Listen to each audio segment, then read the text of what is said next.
नमस्कार, आप देख रहे हैं प्रदेश का नंबर 1 और सबसे भरोसेमंद news channel India news Haryana. मैं हूं आपके साथ अतुल प्रताप सिंह।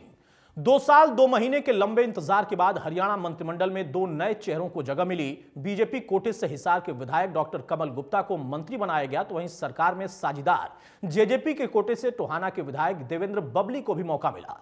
मंत्रिमंडल विस्तार में जातीय समीकरण को ध्यान में रखा गया। कमल गुप्ता अग्रवाल समाज से आते हैं। सरकार में बीजेपी के 8 विधायकों के होने के बावजूद भी कोई वैश्य समाज से मंत्री नहीं था।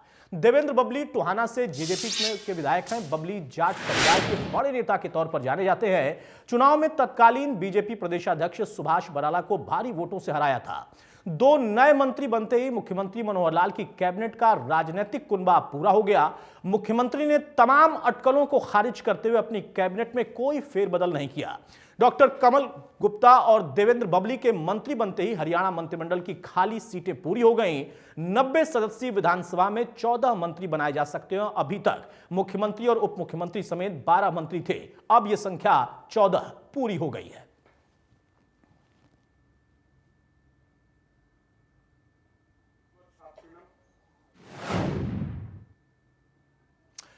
कमल गुप्ता का सफरनामा आपको दिखाते हैं। 19 में दूसरी बार विधायक बने कमल गुप्ता। 2019 का चुनाव जब उन्होंने लड़ा तो दूसरी बार में वो विधायक चुने गए और अब फिलहाल मंत्री के तौर पर उन्होंने शपथ ली। 2014 में दिग्गज नेता को हराकर ये विधायक बने थे, लेकिन अब यहां पर इनको मंत्री बनाकर उसके समाज को साधने की तरीके से कोशिश की गई है, क्योंकि अभी तक उनका सरकार में कोई प्रतिनिधित्व सीधा नहीं था।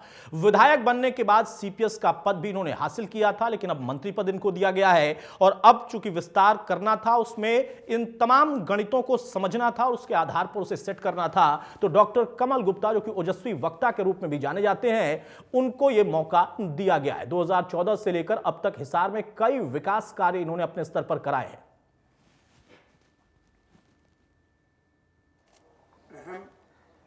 डॉक्टर कमल गुप्ता ईश्वर साक्षिणम मत्वा प्रतिज्ञा करोमि वत् विधि द्वारा स्थापित भारतीय संविधानम प्रति अटल विश्वासम श्रद्धा निष्ठा च स्थापयिष्यामि।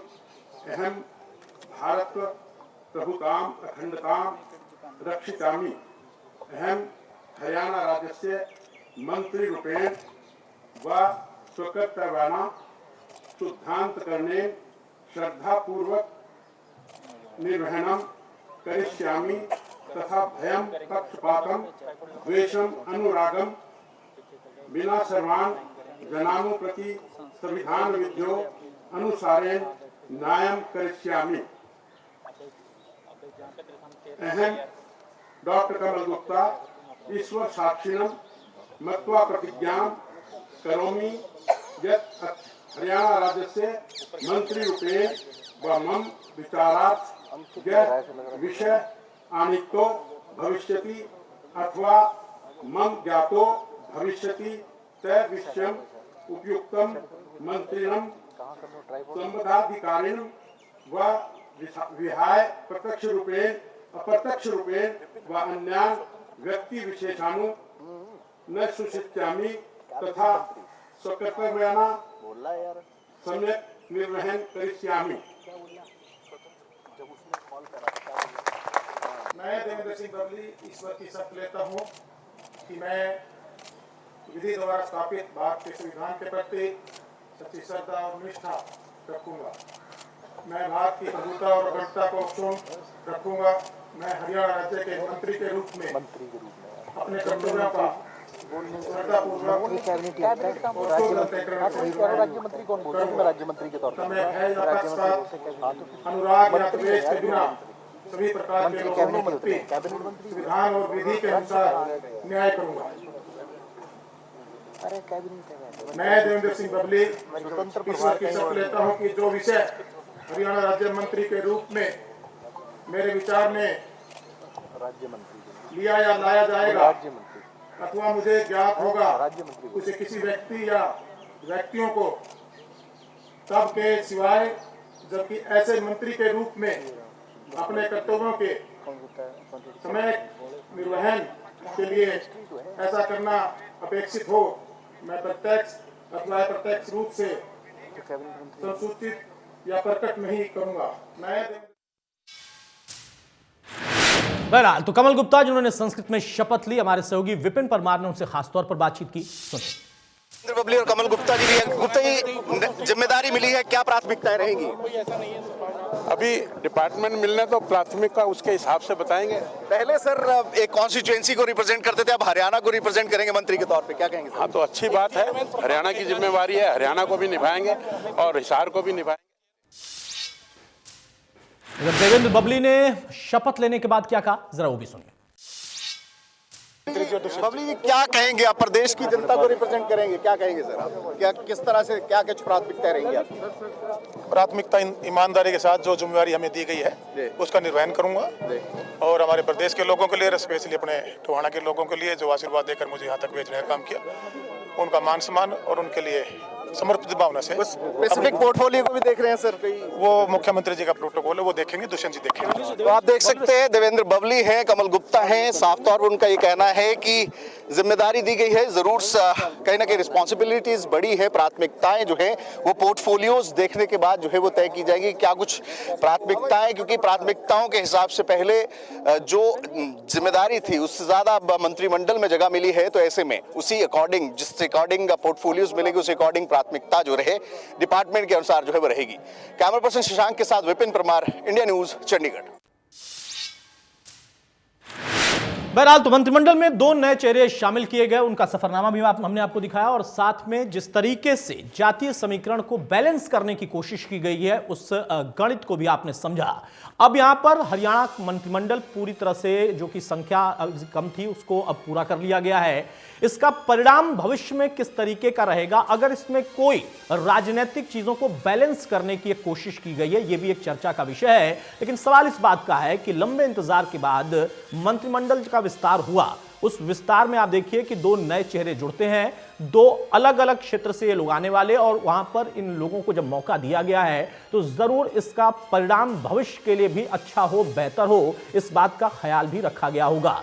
तो हरियाणा मंत्रिमंडल की पूरी तस्वीर आप देखिए। मुख्यमंत्री मनोहर लाल, दुष्यंत चौटाला उप मुख्यमंत्री, अनिल विज गृह मंत्री, अब कमल गुप्ता और देवेंद्र बबली भी इस मंत्रिमंडल का हिस्सा बने हैं। ये 2 नए चेहरे, क्योंकि 2 की संख्या थी जिनको वहां पर इस विस्तार में शामिल किया जाना था, और यहां जेजेपी और बीजेपी की तरफ से ये 2 लोग चुने गए हैं, कमल गुप्ता और देवेंद्र बबली।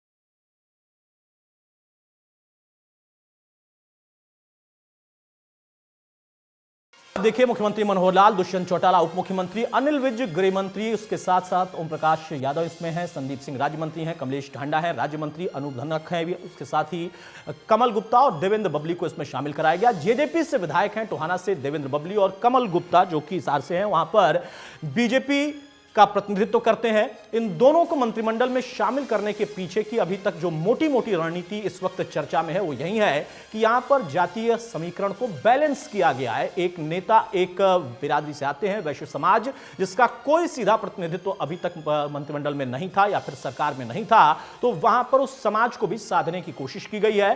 साथ में एक बड़े जाट नेता के तौर पर जाने जाते हैं, तो उनको भी यहां पर मौका दिया गया है।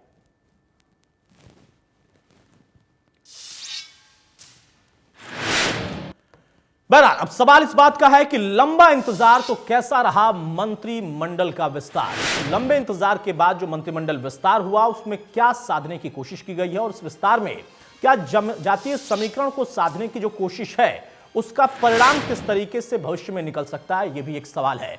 हमारे साथ कुछ खास मेहमान, उनसे मैं आपको तारुफ कराऊंगा। चर्चा में हम आगे बढ़ेंगे। प्रोफेसर वीरेंद्र चौहान है, प्रवक्ता बीजेपी के, वो हमारे साथ जुड़ेंगे। दीप कमल सारन हमारे साथ प्रवक्ता जेजेपी के हैं, राय सिंह प्रवक्ता कांग्रेस के हैं, विजेंद्र रेड्डू साहब प्रवक्ता इनेलो के हैं, और केसी मलकानिया साहब वरिष्ठ पत्रकार हमारे साथ हैं। आप सभी का बहुत स्वागत है। सबसे पहले मलकानिया साहब, शुरुआत में आपसे ही कर रहा हूं। प्रोफेसर वीरेंद्र चौहान भी हमारे साथ जुड़ चुके हैं, लेकिन मलकानिया साहब, जो विस्तार था वो बहुत लंबे समय से उसका इंतजार था, और अब जब ये 2 नाम पर मुहर लग गई, उन्होंने शपथ ले ली, उनको मंत्री बनाया गया, आप कैसे देखते हैं? क्या वाकई वो जातीय समीकरण के इर्द गिर्द ही है?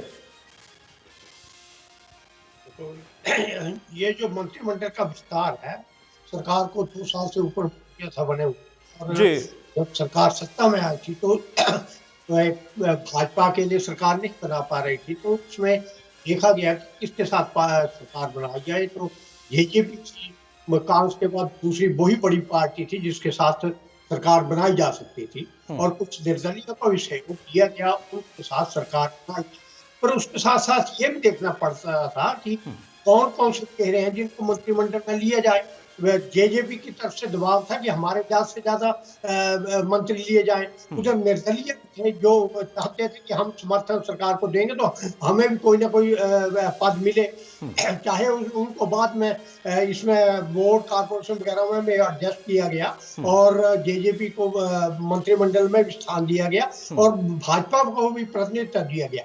परंतु कुछ चीजें इसलिए खाली रखी जाती है कि ताकि कभी असंतोष हो, असंतोष फैले तो आस लगी रहे, हो सकता है हमारा नंबर लग सकता है, और इसलिए वो आस लगाए बैठते हैं। इसलिए जो सरकार में संतोष नहीं होता है, सारे इच्छा होती है मैं मंत्री बनूं, परंतु सरकार को सबको मंत्री बनाना तो बड़ा असंभव होता है।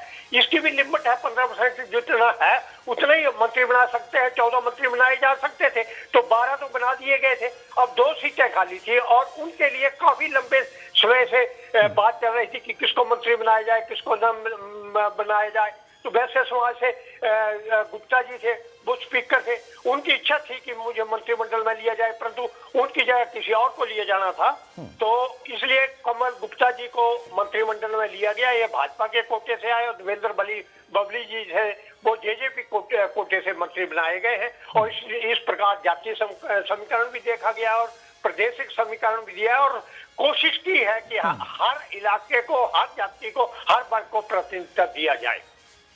ठीक है प्रोफेसर वीरेंद्र चौहान, वैसे तो ये विशेषाधिकार होता है मुख्यमंत्री का अपने मंत्रिमंडल का विस्तार करना और किसको चुनना है ये तय करना, लेकिन उसके मायने निकाले जाते हैं। और इस वक्त जब विस्तार हुआ और उसमें 2 नाम शामिल किए गए तो एक पत्रकार के तौर पर मलकानिया साहब को भी लगता है कि हर वर्ग को आपने, जिनका प्रतिनिधित्व कहीं कम रह गया था या नहीं था, भविष्य के लिए उनको मौका दिया गया ताकि आपका दायरा और बढ़े।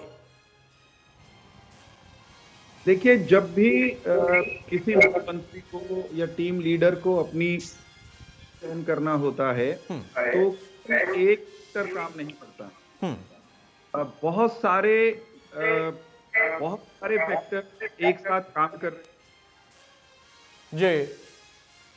को देख के उनके बीच में एक संतुलन साधना, ये चुनौती होती है किसी भी टीम लीडर के रूप में, किसी भी मुख्यमंत्री के सामने मंत्री परिषद के गठन के समय। तो अभी जो मंत्रिमंडल की आखिरी 2 वैकेंसीज आप कह सकते हैं, जो रिक्तियां बची थी हमारी मंत्री परिषद में, जब उनके लिए नाम तय करने थे तो सिद्धांत रूप में एक बात ये तय हो रखी थी कि एक प्रतिनिधि हमारा जो गठबंधन सहयोगी जजपा है वहां से आना है, एक प्रतिनिधि मंत्री परिषद में भारतीय जनता पार्टी से आएंगे।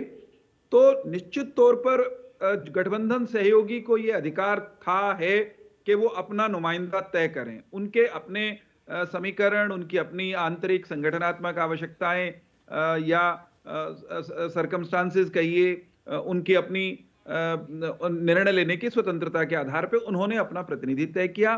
भारतीय जनता पार्टी की ओर से संगठन और मुख्यमंत्री जी ने सबसे विमर्श करके अंततोगत्वा डॉक्टर गुप्ता को, जो कि दूसरी बार विधायक हैं, अनुभवी हैं, वरिष्ठ सौम्य स्वभाव के पार्टी के कार्यकर्ता हैं, उनका चयन किया। तो बहुत सारे फैक्टर्स उसमें देखे गए होंगे। उसमें जिन फैक्टर्स की आप बात कर रहे हैं, आपका आग्रह शायद जातीय समीकरण पर ज्यादा है, संतुलन पर ज्यादा है। मैं ये मानता हूं कि केवल ये बात नहीं होगी कि केवल जातीय संतुलन की बात होगी, कहीं ना कहीं क्षेत्रीय रिप्रेजेंटेशन की बात भी है। कहीं ना कहीं क्षेत्रीय रिप्रेजेंटेशन में भी ये प्रश्न भी होगा कि मान लीजिए आप जातीय समीकरणों की ही बात करें तो अगर मान लीजिए वैश्य समाज को ही प्रतिनिधित्व देना है तो विकल्प रहे होंगे मुख्यमंत्री जी के पास। उनमें से फिर ये भी देखा गया होगा कि वरिष्ठ कौन है, वरिष्ठता के आधार पर डॉक्टर साहब का उनका जो वजन है अनुभव के आधार पर हो सकता है दूसरे किसी हमारे विधायक महोदय की तुलना में अधिक बनता। माने आप यूं कहते हैं कि बहुत सारे फैक्टर्स का संतुलन कायम करते हुए ये निर्णय करना होता है, मुख्यमंत्री जी का ठीक है, अधिकार। ठीक है चौहान साहब, यानी आप इसको सिर्फ एक फैक्टर के नजरिए से नहीं देख रहे हैं। आपका कहना है कि ये हो सकता है एक फैक्टर हो, लेकिन सिर्फ यही एक फैक्टर है, ऐसा नहीं हो सकता, बहुत सारे फैक्टर है। ये मैं एक फिर से दोहराना चाहूंगा कि राजनीति में कभी एक फैक्टर जैसी कोई चीज नहीं होती।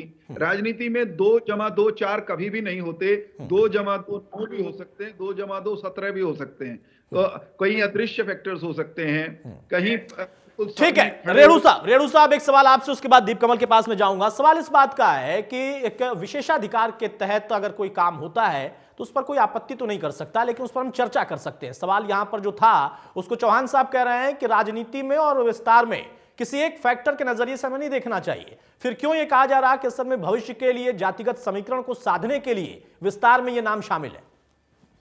यस अतुल जी, सबसे पहले तो मैं यही कहना चाहूंगा कि जो 2 नए मंत्री शामिल हुए हैं, हमारी पार्टी की तरफ से उन दोनों को बहुत बहुत बधाई देता हूं, मैं मुबारकबाद देता हूं और उम्मीद करते हैं कि हरियाणा प्रदेश के शासन और प्रशासन में कुछ और सुधार ये करवाने का काम करेंगे। ठीक है। इस प्रकार से साथी ने कहा, देखिए ये तो सत्य है कि मुख्यमंत्री का विशेषाधिकार भी होता है और मुख्यमंत्री एक नहीं अनेकों फैक्टरों की तुलना करके किसी व्यक्ति को आगे बढ़ाने का काम करते हैं। उसकी अपनी की इच्छा भी होती है, उसका सहयोगी भी हो, उसके साथ में काम करने वाला भी हो।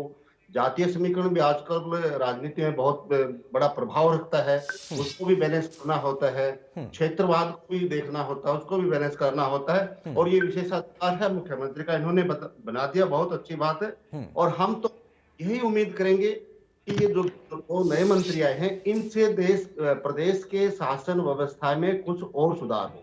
देखिए अतुल जी, आज जितने भी विभाग की मैं बात करूं, चाहे वो शिक्षा का विभाग है, कहीं प्रिंसिपल नहीं है, कहीं हेड स्कूल हेड नहीं है, कहीं सफाई कर्मचारी नहीं है, कहीं प्रोफेसर नहीं है, खाली पड़ी है। शिक्षा का भी बुरा हाल चल रहा है, क्राइम का बुरा हाल चल रहा है, रोजगार का बुरा हाल चल रहा है। पुलिस प्रशासन की बात करें तो कानून व्यवस्था का दिवाला पिट चुका है, मतलब हर भ्रष्टाचार चरम सीमा पर है। तो हम तो यही उम्मीद लगा सकते हैं कि 2 नए मंत्री आए हैं, नौजवान हैं, देखते हैं कुछ सुधार करने का, यदि कोई और कुछ अच्छा होता है तो प्रदेश का भला होगा और इनको सुधार करना चाहिए। लेकिन इसके साथ साथ तो ये भी क्वेश्चन है, 2.25 साल हो गए सरकार को बने हुए, तो आज इतना लंबे समय के बाद इनका जो है ना प्रमोशन किया जा रहा है, इनको मंत्रालय दिया गया है, कौन सा विभाग देंगे अभी तो ये देखना है। तो इस प्रकार से अगर ये अच्छा काम करने वाले व्यक्ति हैं तो प्रदेश का नुकसान भी हुआ है। इसके साथ साथ मंत्रिमंडल को देखिए इस बात का भी ख्याल रखना चाहिए कि एक अननेसेसरी जो खर्च बढ़ा है प्रदेश के ऊपर, उस खर्चे के एवज में काम में कितनी गुणवत्ता आती है, कितना उसका सुधार होता है, ये चीज भी देखने वाली है। ये तो भविष्य के गर्भ में है अतुल जी कि किस प्रकार से। दीपकमल सारन जवाब देंगे आप इसका? विस्तार पर तो उन्होंने शुभकामना उनको दे दी कि भाई जिनको मौका मिला उनको शुभकामना, लेकिन उनसे क्या उम्मीद जो है वो पूरी हो पाएगी? देखिए अतुल जी, मैं ये मानता हूं कि जो हरियाणा में गठबंधन सरकार का गठन था 2 साल पहले, वो भी और आज के दिन जो विस्तार किया गया है कैबिनेट का, वो भी, ये दोनों ही जनादेश का सम्मान है। जो हरियाणा की जनता ने 2 साल पहले जिस अंदाज में वोटिंग की, जिस अंदाज में शक्ति सत्ता की सौंपी लोगों को, चाहे वो वर्ग के हिसाब से हो, चाहे क्षेत्र के हिसाब से हो, उसका सम्मान है ये। अगर 52,000 वोटों से और 1 लाख वोट लेकर देवेंद्र बबली जीतते हैं तो इस बात का जो वहां की जनता ने उनको सम्मान दिया, जो फैसला दिया, उसका सम्मान होना चाहिए। अगर कमल गुप्ता एक पेशे से मास्टर ऑफ सर्जन होने के बावजूद राजनीति में, हिसार में बहुत बड़े घराने की एक नेत्री को हराकर दोबारा विधायक बनते हैं, तो उस बात का सम्मान होना चाहिए। वहां के लोगों की भावना को सरकार ने पहचाना है और उनको मंत्रिमंडल में जगह दी है। जहां तक ये विषय है कि 2-2.25 साल निकल गए, क्या नुकसान हुआ, कितना खर्च होगा, ये सारी बातें हैं। देखिए विपक्ष की तरफ से कोई ना कोई टीका टिप्पणी, कोई ना कोई नुक्ताचीनी तो हमेशा रहेगी ही, हमेशा बनेगी। चाहे इनको पहले दिन बना देते तो उस पर कोई ना कोई एक पहलू निकल आता, अगर आज के बाद 1 साल बाद कुछ और फेरबदल करते हैं तो उसमें कोई ना कोई पहलू रहेगा। राजनीति में इतनी गुंजाइश तो हमेशा रहती है और ये निर्णय तो जो पार्टी है, जो सरकार चला रहे हैं, उनका खुद का विवेक तय करता है और इसका फायदा नुकसान भी उन्हीं के लिए रहता है। तो मुझे लगता है कि बहुत सूझबूझ के साथ मुख्यमंत्री मनोहर लाल जी ने और उप मुख्यमंत्री दुष्यंत चौटाला जी ने ये निर्णय लिया है और एक जनादेश को फिर से सम्मान दिया है कि हरियाणा के लोगों ने जिस स्वरूप में सरकार चलाने का आदेश दिया था 2 साल पहले, उसी स्वरूप में सरकार चले। रेणु साहब जवाब देंगे। दीप कमल का कहना है कि अब टीका टिप्पणी का तो मौका राजनीति में रहता है, जब आप शुभकामना भी दे रहे हैं तो खुले मन से और बड़े दिल से देना चाहिए था। अभी से की उम्मीदें पूरी नहीं होंगी, क्या होगा, खर्चा बढ़ गया तो उसका क्या निकलेगा? हमारी बिल्कुल दिल की गहराइयों से शुभकामनाएं हैं और हम एक ऐसी आशा और उम्मीद रखते हैं कि कुछ शासन प्रशासन में सुधार होगा। अभी हमारे भाई ने कहा कि देवेंद्र बबली जी 52,000 वोटों से जीत करके आए हैं। कमल गुप्ता जी बहुत सुलझे आदमी है और सर्जन है, अच्छी बात है। पढ़े लिखे राजनीति में आएंगे तो उनकी सोच भी कुशल की तरह की होगी, काम भी अच्छा होगा। लेकिन इस बात में मुझे संदेह लगता है कि ये 52,000 वोटों का सम्मान दिया गया है, ऐसा नहीं है, बल्कि एक प्रेशर था, एक दबाव था कि यदि देवेंद्र बबली को आगे नहीं बढ़ाया जाएगा, कहीं देवेंद्र बबली पार्टी में ही बिखराव शुरू ना हो जाए, इसलिए मजबूरी थी। इसी को ही क्यों चुना गया? इससे सीनियर साथी भी थे। रेणु साहब ये एक्सक्लूसिव जानकारी आपके पास ही थी या मतलब सभी लोगों को पता था?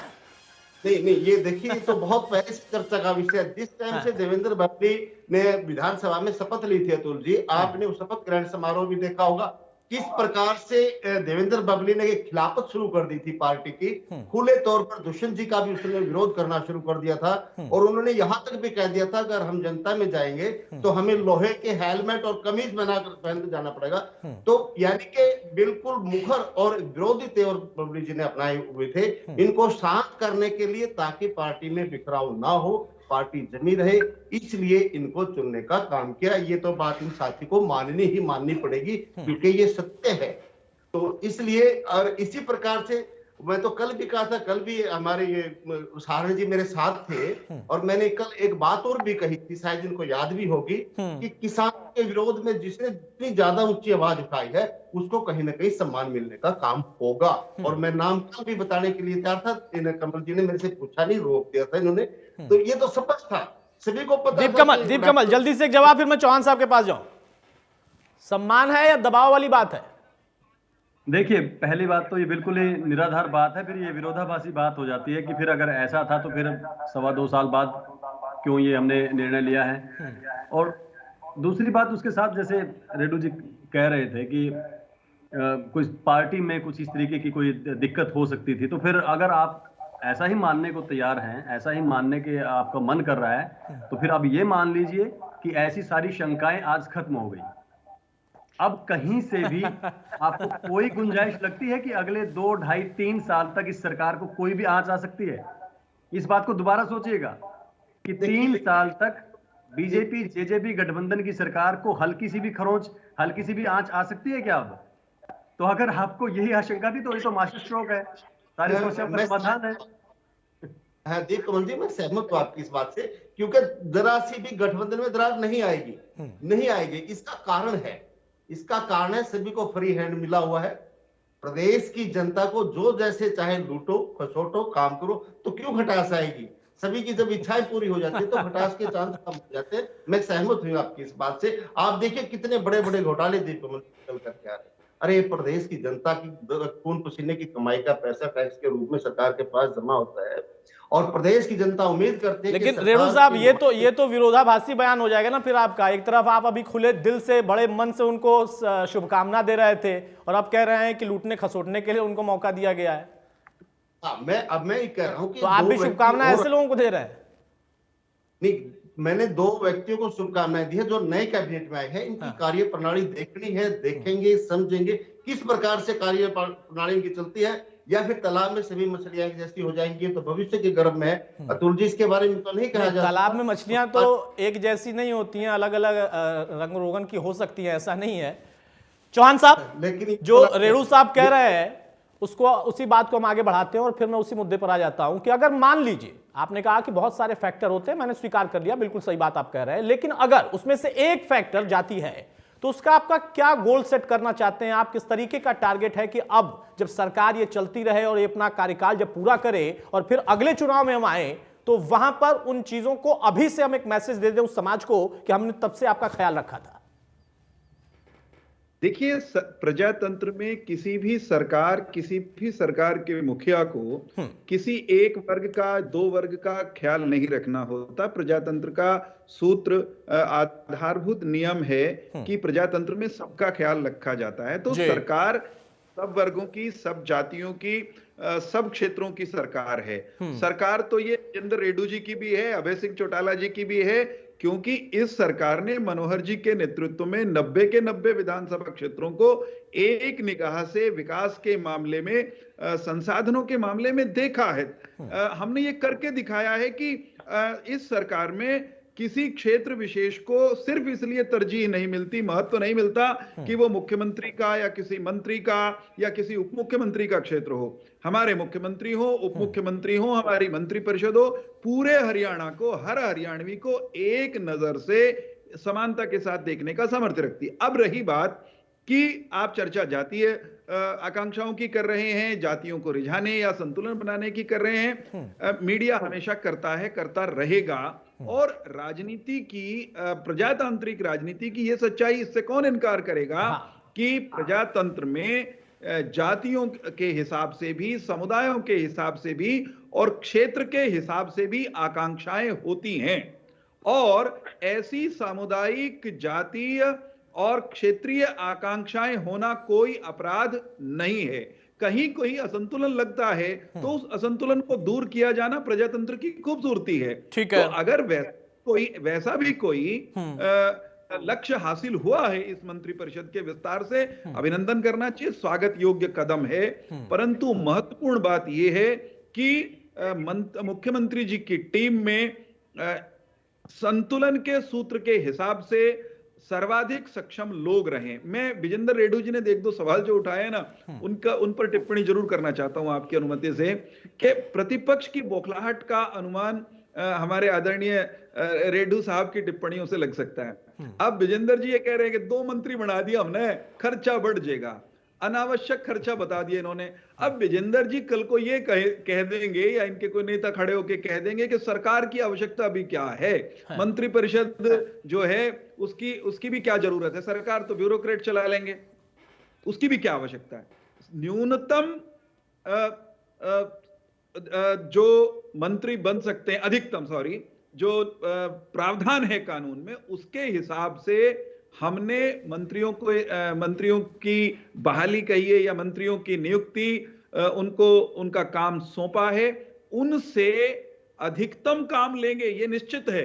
हम अपनी मंत्रिपरिषद के प्रत्येक सदस्य से निश्चित तौर पर हरियाणा के लोगों की सेवा में अधिकतम काम करवाने वाली सरकार है। ठीक है, दिन रात करते हैं। विजेंद्र जी एक कृपा करके 1 मिनट सुन लीजिए। ये सरकार न्यूनतम खर्च में अधिकतम आउटपुट देने वाली सरकार है।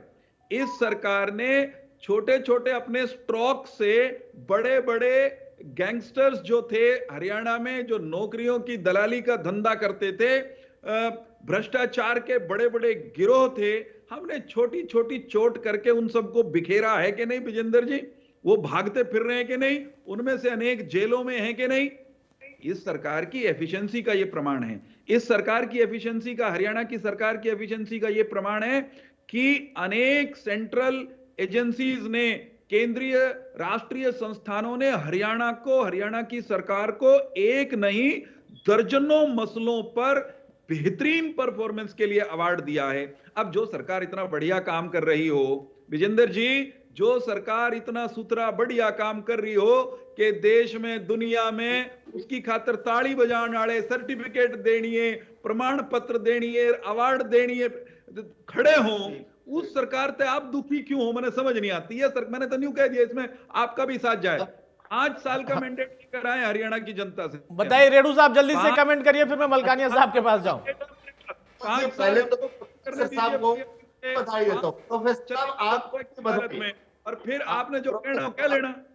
आपको भी बधाई देता हूं, और इनेलो की तरफ से आपको बहुत बहुत बधाई। कितने हिम्मत के साथ, इतना कॉन्फिडेंस आप लेकर के आए हो, कि कितनी हिम्मत के साथ आप कह रहे हो कि सरकार इतना अच्छा कार्य कर रही है। कितनी हिम्मत के साथ आपने कह दिया कि बड़े बड़े मगर लाने की बधाई मैं आपको देता हूं। अरे सर, किसानों को खाद नहीं मिल रहा है और एफपीएससी कार्यालयों में करोड़ों की टैक्सियां जाती हैं, 28-28 आपके पेपर लीक हो गई हैं और आप हम एक खर्चा बताओ रेट आप सुनिए पड़े हैं कि नहीं, आप खर्चे की बात करते हो। मैं हैरान हूं ये चीज देख करके कि 41 करोड़ रुपया केवल कैबिनेट के मंत्रियों के घर के रख रखाव के लिए अलॉट होता है। 41 करोड़ 12 आदमियों के लिए। मुझे चिंता इस बात की है, अब 41 में 2 और आगे तो 4 करोड़ एक आदमी का घर के रख रखाव के लिए आप खर्च करते हैं और फिर कहते हैं न्यूनतम खर्च में हम काम सरकार को चला रहे हैं। आप कैसे, कितनी हिम्मत आप लेकर के आए हो? किसान खादों के लिए थानों में लाइन लगा रहे हैं, आप कह रहे हो कि किसान खुश है। और मैं क्या कहूँ, आप कहते हैं एक जैसा विकास। ये बात भी मैं आपकी मानता हूं प्रोफेसर साहब, बिल्कुल एक जैसा विकास है, क्योंकि कहीं विकास हुआ ही नहीं, ऑटोमेटिकली एक जैसा हो गया। मेरे शहर का तो इतना बुरा हाल है, इतना बुरा हाल है, आप पैदल नहीं चल सकते, आप साइकिल पर नहीं चल सकते, तो एक जैसा विकास तो है। ये भी बात, मैं आपकी सारी बातें सहमत हूं। ठीक है, ठीक है, ठीक है, ठीक है। चौहान साहब कुछ कह रहे हैं, बहुत जल्दी से छोटा कमेंट करिएगा, मलकानिया साहब इंतजार कर रहे हैं। सैकड़ों किलोमीटर के नेशनल हाईवे पर रोज विजेंद्र जी की गाड़ी फराटे मारते हुए दौड़ती है और विजेंद्र जी कहते हैं विकास नहीं हुआ। हरियाणा के 84,000 नौजवान नवयुवतियों को उनके चेहरे खिला दिए, बिना खर्ची पर्ची के नौकरी दे दी, और कोई टैचीर लिफाफे मांगे था हमें भीतर ठोक दिए। विजेंद्र जी कहते हैं हमने समानता से काम नहीं किया। अब विजेंद्र जी, आपकी पार्टी का मजेदार काम है, आपके नेता न्यू कहे मारते एक बार और मौका दे दो, पर वो मेरिट ने भी पाड़ के भगा देंगे, सर्टिफिकेट ने पाड़ के भगा देंगे, डिग्री ने भी पाड़ के भगा देंगे। भाई ईसा अंधेर खातर तो हरियाणा की जनता आपको मौका देगी नहीं। ठीक है, ठीक है, ठीक है। मलकानिया साहब आऊंगा, चौहान साहब आऊंगा आपके पास। मलकानिया साहब देखिए, विपक्ष इसको भी स्वीकार नहीं कर रहा है, वो कह रहा है कि शुभकामना तो हम देंगे लेकिन इससे खर्चा भी बढ़ गया, आउटपुट क्या निकलेगा ये अभी भविष्य के गर्भ में है कि बाकी लोगों ने तो कुछ किया नहीं, ये 2 लोग आएंगे और आ गए हैं तो इनको अगर कोई मंत्रालय मिलता है तो ये क्या करेंगे, ये अभी देखने वाली बात है। लेकिन उनकी शंका अभी से है। लेकिन अगर इसको हम जातीय समीकरण और इनकी शंका से जोड़कर देखें तो आपको क्या लगता है कि विपक्ष को क्यों इन पर शंका हो रही और क्यों सत्ता पक्ष ये कह रहा, चौहान साहब और दीप कमल कह रहे कि असल में एक जो प्रोसेस होता है प्रोटोकॉल के तहत और उस संख्या बल को पूरा करना वो किया गया है और उसमें 2 नाम ऐड ऑन किए गए हैं तो उनको सम्मान भी दिया गया, उस समाज का ख्याल भी रखा गया, इसमें कोई बुराई नहीं है। और इससे इनका अगर कोई टारगेट होगा हिडन तौर पर राजनीतिक भविष्य के लिए तो वो भी ये अचीव कर पाएंगे। अतुल जी, ये ठीक है, विपक्ष का काम है आलोचना करना और स्वस्थ आलोचना होनी चाहिए।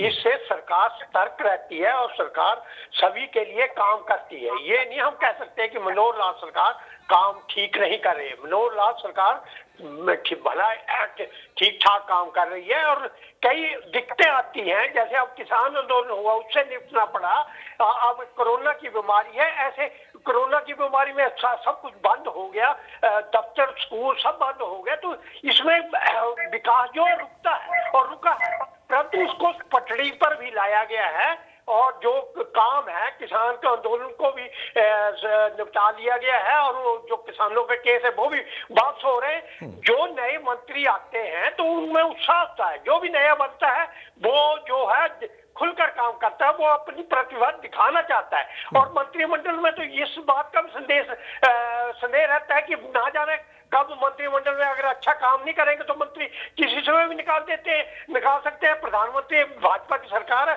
प्रधानमंत्री जी ने कई मंत्रियों को छुट्टी कर दी, कई बार होता है। इसलिए मुख्यमंत्री जो हैं वो भले ही प्रकार काम कर रहे हैं, अगर उनके मंत्री कोई अच्छा काम न करते तो हो सकता था इसमें ड्रॉप कर दिया जाता और ये आशंका भी कुछ जाहिर की जा रही थी कि किसी मंत्री को ड्रॉप करके नए को लिया जाएगा। अच्छा, जो अधिकतम सीमा है उसको पूरा कर लिया। इसके पहले क्या होता था, जो सीमा है 15% की हो तो पूरी होगी, उसके बाद क्या होता है सीपीएस बना दिए जाते थे उनको। तो अदालत में गए, वो मामला जब गया तो उन्होंने कहा नहीं पे सीपीएस या अतिरिक्त बोझ है और ये भी मंत्री कैबिनेट मंत्री या मंत्री पद के बराबर है। तो उनको भी नहीं ले सकते। तो इसलिए इस तरह संतुलन बनाना भी पड़ता है और सरकार को सभी लोगों को देखना पड़ता है, वर्गों का भी ख्याल रखना पड़ता है, जातीय समीकरण का भी ख्याल रखना पड़ता है, जो अपनी सहयोगी पार्टी है उसका भी ख्याल रखना पड़ता है। उसी हिसाब से मंत्रिमंडल का विस्तार होता है। जो मंत्री बनाए गए हैं वो अभी उनको विभाग दिए जाएंगे, वो काम करेंगे, आपके सामने आ जाएंगे। परंतु आप ये नहीं कह सकते कि जी ये खर्चा डाल दिया। एक तरफ तो आप कह रहे हैं भाई 2 साल तो इसको खाली रखा, तो 2 साल खाली रखा तो बचत हो गई है, या अब मंत्री बना दिए तो बाहर डाल दिया गया। ऐसा नहीं होता है। जो कुछ परिस्थितियां होती है उसी के अनुसार काम किया जाता है। एकदम किसको मंत्री उनको परखना पड़ता है, विधायकों को परखना पड़ता है और सहयोगी पार्टी को भी विश्वास में लेना पड़ता है। जब महसूस किया गया कि बिल्कुल, और इसे बलकाने साहब मैंने पहले ही कह दिया था कि ये तो देखिए कोई भी सरकार होगी उसमें मुखिया का यह अधिकार है, ये विशेषाधिकार है, ताकि अधिक तेज गति से काम किया जाए। और कोरोना काल से एक बार निपट गए, अब दोबारा लहर आ रही है, तो इसलिए इस कोरोना से भी निपटना है, किसान आंदोलन से निपटे हैं, उनके केस भी वापस लेने हैं और कई मसले उनका भी हल करना है। तो मनोहर लाल सरकार जो अच्छा काम करे, विपक्ष ठीक है। दीप कमल मैं आपके पास आ रहा हूं। चौहान साहब कुछ कहना चाह रहे हैं आप बहुत जल्दी से? लेकिन बस मुझे सिर्फ इतना कहना है कि आलोचना के लिए आलोचना से बचना चाहिए प्रतिपक्ष को, और कुछ सकारात्मक हो रहा है प्रदेश में उसको भी कभी कभी हंस के मुस्कुरा के स्वीकार करना चाहिए। उसमें खामी निकाल दीजिए, लेकिन जितना किया उतना तो करे। हरियाणवी में कहना होना इसने न्यू कह सके भाई जुण सा कर दिया उसकी तो आई कर लो। जब विपक्ष किए हुए को भी स्वीकार नहीं करता तो उसमें विपक्ष की अपनी छिछालेदर होती है। ये बात रेड्डू साहब को माननी पड़ेगी। हरियाणा में नए कॉलेज बने, हरियाणा में बेटियों के लिए कॉलेज बने, हरियाणा में नई एक रेड्डू साहब प्लीज रेड्डू साहब आप अपनी बारी में कह लेना। हरियाणा में कॉलेज बने, हरियाणा में नई यूनिवर्सिटियां बनी, हरियाणा में अस्पतालों के सिस्टम का विस्तार हुआ, हरियाणा में 84,000 से ज्यादा नौजवानों को मेरिट पे नौकरी मिली, 500 से ज्यादा सेवाएं ऑनलाइन सरल पोर्टल के माध्यम से अब दे रहे हैं। धक्के खाया करते थे साधारण नागरिक, वो सारे रोड़े रबदे मेट दिए और आप न्यू को हरियाणा में किसी ने काम में को नहीं करा। रेड्डू साहब यह बात आप जब कहोगे तो लोग आपसे पूछेंगे भाई रेड्डू साहब हरियाणा में नहीं रहते क्या आजकल? कितने बाहर रहे? ठीक है दीप कमल यह जवाब दे, यो जवाब दे हो जाएगा आपने, मुश्किल हो जाएगा। अब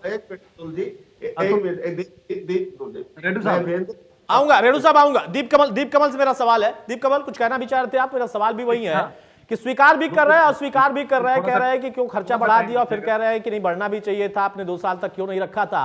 लेकिन उसमें आपकी पार्टी वहां से एक व्यक्ति को प्रतिनिधित्व उसमें दिया गया है, उसमें भी आपने स्वीकार कर लिया ईमानदारी से कि चलिए भाई अगर कुछ था, नाराजगी भी थी तो हमने उसका भी अंत कर दिया है, तो हमारी पार्टी और सरकार दोनों ही बहुत अच्छे से शानदार चलेंगी। लेकिन आगे भविष्य का गोल क्या है अगर वहां पर इसको हम कहीं भी ऐड करें कि इस फैसले से उस गोल को आप अचीव करना चाह रहे हैं? बिल्कुल, देखिए रेड्डू साहब तो खैर ऐसी स्थिति में है अतुल की, अगर अभी बीच में जैसे मलकानिया जी कह रहे थे कि नए साल में नए मंत्री नए जोश के साथ काम करेंगे, तो रेड्डू साहब को ये कहना पड़ेगा कि अच्छा इससे पहले जोश से काम हो ही नहीं रहा था 2 साल तक। 2 साल तक तो सरकार सुस्ती में रह ली, तो वो उनकी पोजीशनिंग ऐसी है पॉलिटिक्स में कि उनको थोड़ी सी कमी तो निकालनी ही पड़ेगी।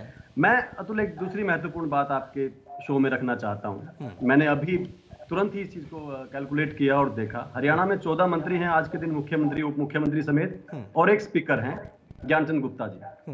ये 15 लोग अगर हम कहें कि सरकार में हैं तो इन 15 लोग 14 जिलों में से हैं। पंचकुला से स्पीकर साहब ज्ञानचंद गुप्ता जी, यमुनानगर से शिक्षा मंत्री कंवरपाल गुर्जर जी, अंबाला से अनिल विज जी, कुरुक्षेत्र से खेल मंत्री संदीप सिंह जी, कैथल से कमलेश ढांडा जी, सिरसा से रणजीत सिंह जी, फतेहाबाद से अब देवेंद्र बबली जी, जींद से उप मुख्यमंत्री दुष्यंत चौटाला जी, महेंद्रगढ़ से अपना ओम प्रकाश यादव जी, भिवानी से जेपी दलाल जी, रेवाड़ी से अपने बनवारी लाल जी, फरीदाबाद से मूलचंद शर्मा जी, और सबसे बड़ा जिला जो है हिसार हरियाणा का, जहां से 7 विधानसभा सीटें आती है, वहां से हो गए अब 2 मंत्री, अनूप धानक राज्य मंत्री जी और कमल गुप्ता जी। 15 लोग सरकार चला रहे हैं, 14 जिलों में सरकार फैली हुई है। क्षेत्र वाइज मैंने आपको बता दिया, जाति वाइज आप देखेंगे यादव यहाँ पर हैं, ब्राह्मण हैं, अनुसूचित जाति वर्ग से 2 मंत्री हैं, पंजाबी मुख्यमंत्री हमारे पास हैं, सिख चेहरा संदीप सिंह जी हैं, गुज्जर समाज से शिक्षा मंत्री हैं, वैश्य समाज से हमारे पास स्पीकर और एक मंत्री हैं, जाट समाज से हमारे पास हैं, कुम्हार से हमारे पास डिप्टी स्पीकर हैं। सारी जातियों को एक सरकार में स्थान मिलना, प्रतिनिधित्व मिलना, इससे बड़ा जनादेश क्या होगा, इससे बड़े जनादेश का सम्मान क्या होगा। और कोई भी सरकार आज तक ऐसी नहीं होगी जो 14 जिलों में फैले। यहां तो ये तक कहते थे कि 3 जिलों से सरकार चल रही है। हर मुख्यमंत्री पर यह इल्जाम लगता था कि वो अपने जिले का ही विकास कर रहा है, भिवानी का ही विकास हो रहा है, रोहतक का ही हो रहा है, सिरसा का ही हो रहा है, हिसार का ही हो रहा है। हर मुख्यमंत्री पर इस तरीके की बात होती रही। आज क्या कोई भी कह सकता है कि सिर्फ करनाल का विकास हो रहा है या डिप्टी सीएम साहब सिर्फ जींद का विकास कर रहे हैं? हर जगह पर सरकार पहुंचने की कोशिश कर रही है, हर वर्ग तक पहुंचने की कोशिश कर रही है।